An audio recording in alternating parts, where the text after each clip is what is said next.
All right, we'll be back from the break. You're still watching Smart Names Business. I did mention that after the break we shall be heading on ground with Marija Andrew and the factors about the education reopening, or what you could say the academic year officially opening for the schools, primary or elementary schools, and of course looking at those schools, especially under the Uganda National Examinations Board, inclusive secondary schools or high schools, senior schools reopening. And today is the official date, though last week some schools reopened, and then also the other week, especially for the candidate classes.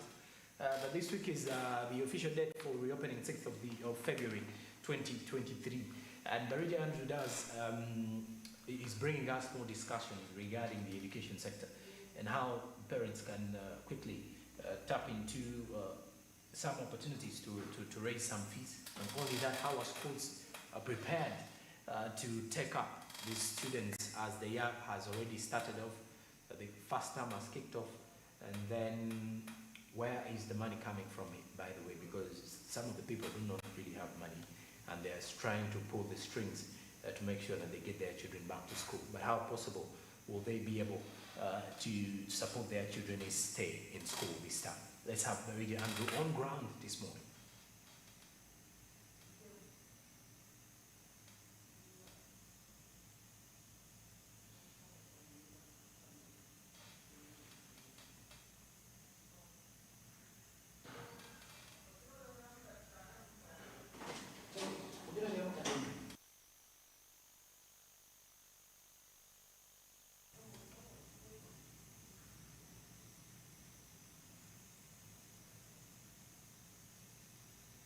And well, of course, as we get on to link up with Marija Andrew, you get to realize that some of the key issues that we actually, some of the real-time business updates we can give you now.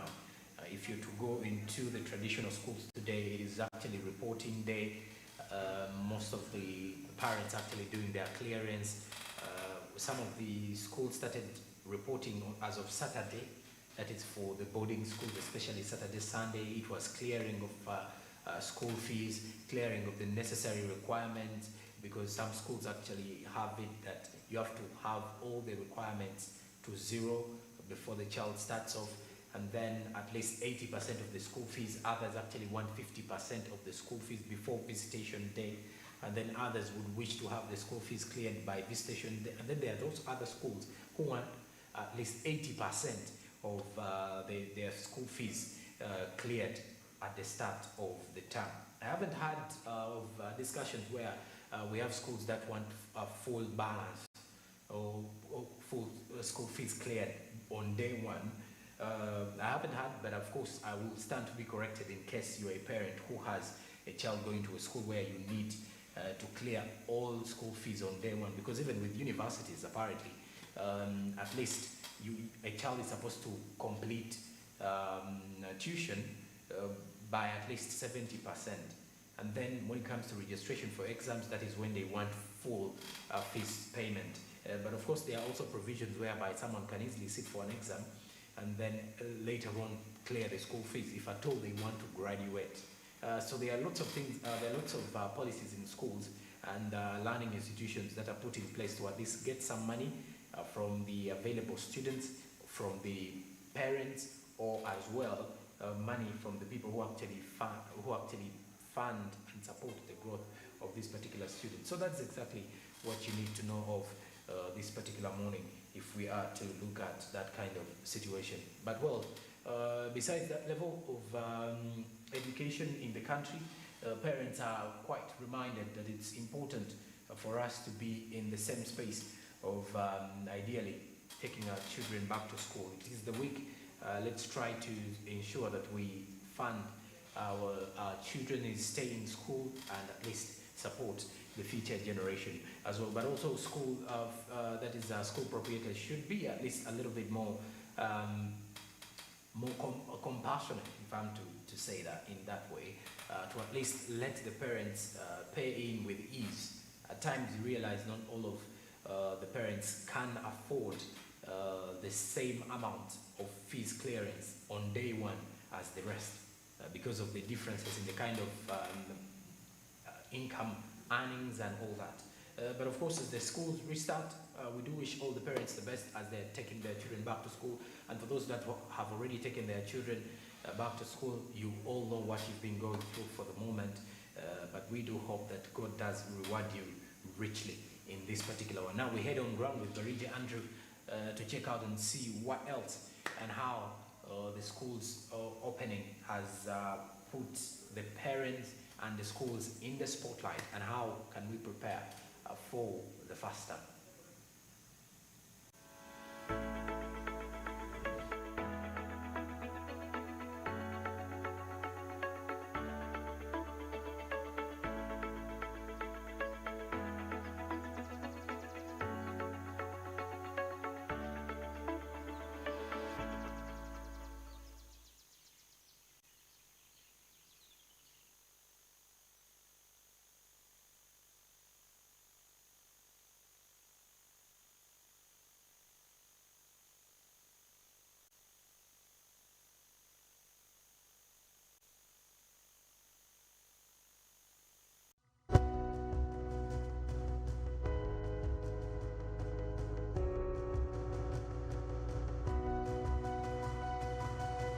Smart24, driving business.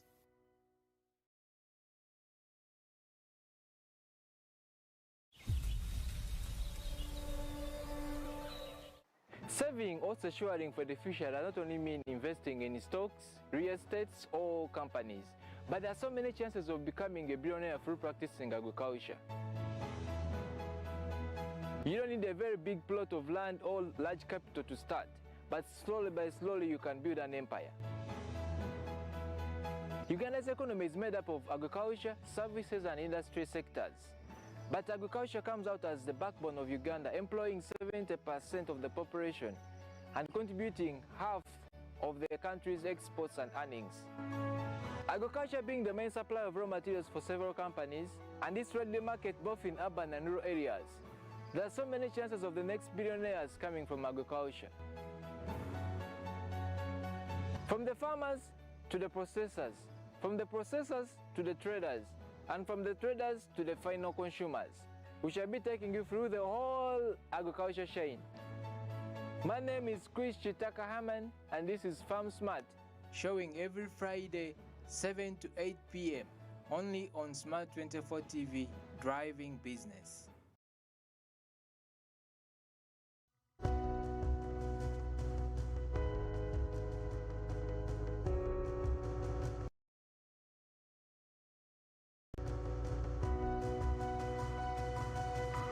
Smart24, driving business.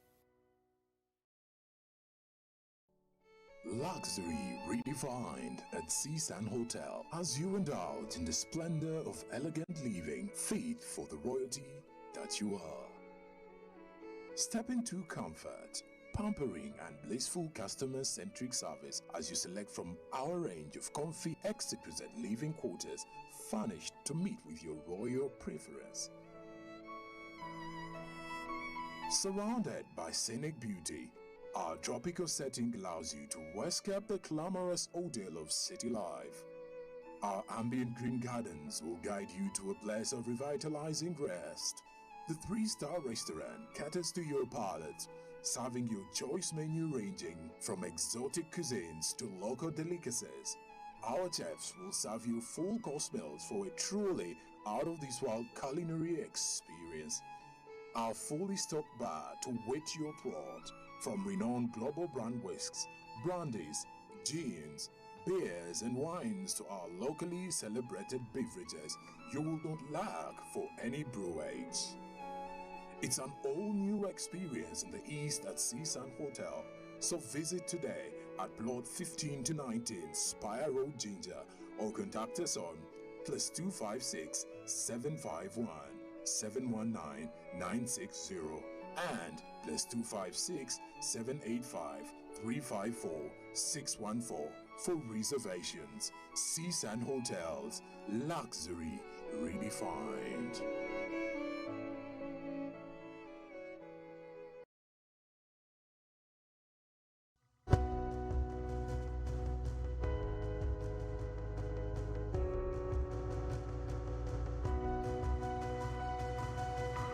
Smart24 Driving Business.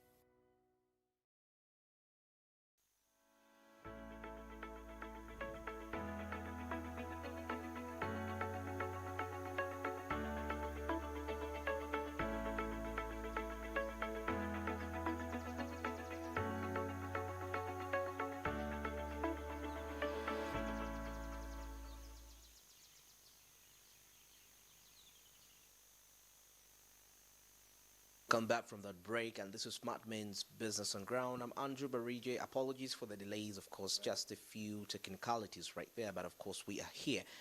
Today is a Monday, it's the 6th of February, and it's a back to school.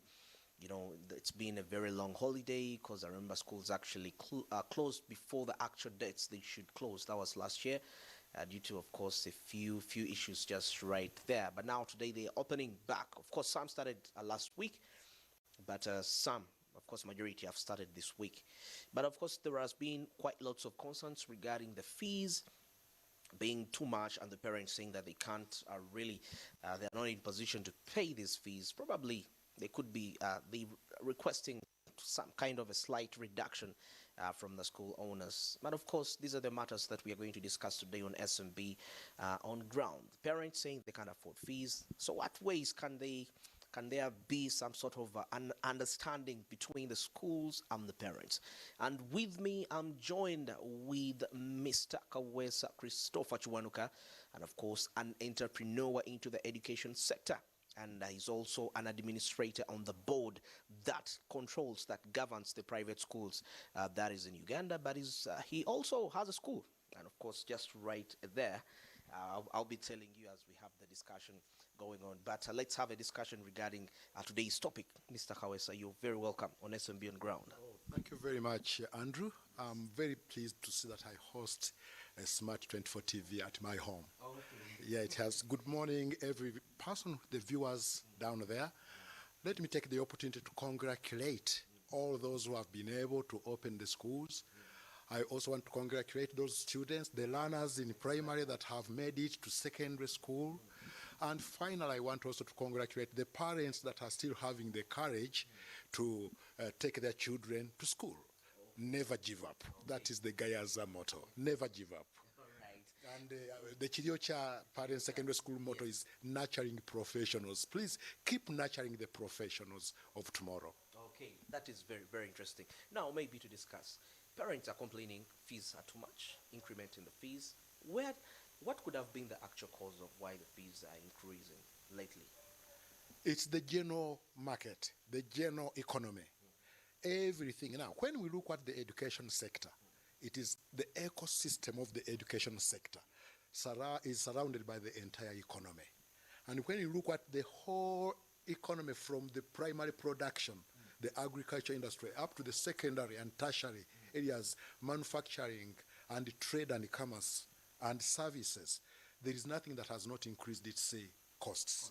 And there is no way you can run a school, whether it's a government school, government-aided, or purely private, without increasing the revenue to run it. So it is really cost-driven. It's not profit-driven. It's cost-driven. That's what's causing it. However, we have to survive. The children must go to school. The parents must pay the school fees. Yes. The managers of the education system must have the revenue to manage the schools, and we must find an equilibrium somewhere. Okay. There must be an equilibrium. Well, now you talked about the equilibrium. Yes. Now it comes back to understanding how are private schools working with parents for the issue of affordability to bring that equilibrium. Private schools have got, we are very strategic. We are economists in a way. We are also in business. Now, there are three major approaches in our schools generally, except a few top-class schools. Okay. Most of the schools will always sit down and deal with the parent on a one-to-one basis. Very true. A one-to-one basis. In doing that, they will come to an understanding of the affordable school fees, but within a certain minimum limit and a maximum limit. Okay. I may say my school fees is 1.1 million for boarding. Yes. but I can come as low as 700,000, where I find that that's what the parent can afford. But if the parent can afford much less than that, and I cannot be able to deliver the service to the child, just like in any ordinary shop, you will not sell the product. So in such a case, a parent will also look for another level where he or she can fit. The second thing that we do is actually to ensure that we do not have a standard fees structure. Private schools generally don't have a standard fee structure. They only set a minimum and a maximum. They mention to the people the maximum. They don't mention to the people the minimum. So you can negotiate within that range. When you can find most of these private schools, you will not find any parent that are paying exactly the same school fees. We can't impose that on our clients. That can only be done in government-aided schools and government schools. But government says that their schools don't pay school fees. So government-aided schools, yes. Okay, now as private schools, what are you do as a member, as a private schools owners associations? What are you doing to ensure that private schools, that the education, how are you supporting these schools to ensure efficient education amidst the challenges which of course, which are being faced? Okay. The major products that we give them, one of them is advocacy. When we see that we are being pushed too much, and everybody is saying, what can I do, what can I do? We come up with possible solutions, joint solutions, like the one we did when actually we are being taken with the debt burdens during the lockdown. We came up strongly with the Bank of Uganda, with the Uganda Bankers Association, with the Minister of Education, with the Minister of Finance, with the Minister of Health, in all those areas. And we were able to come to some amicable solutions together. The second thing that we do, knowledge sharing.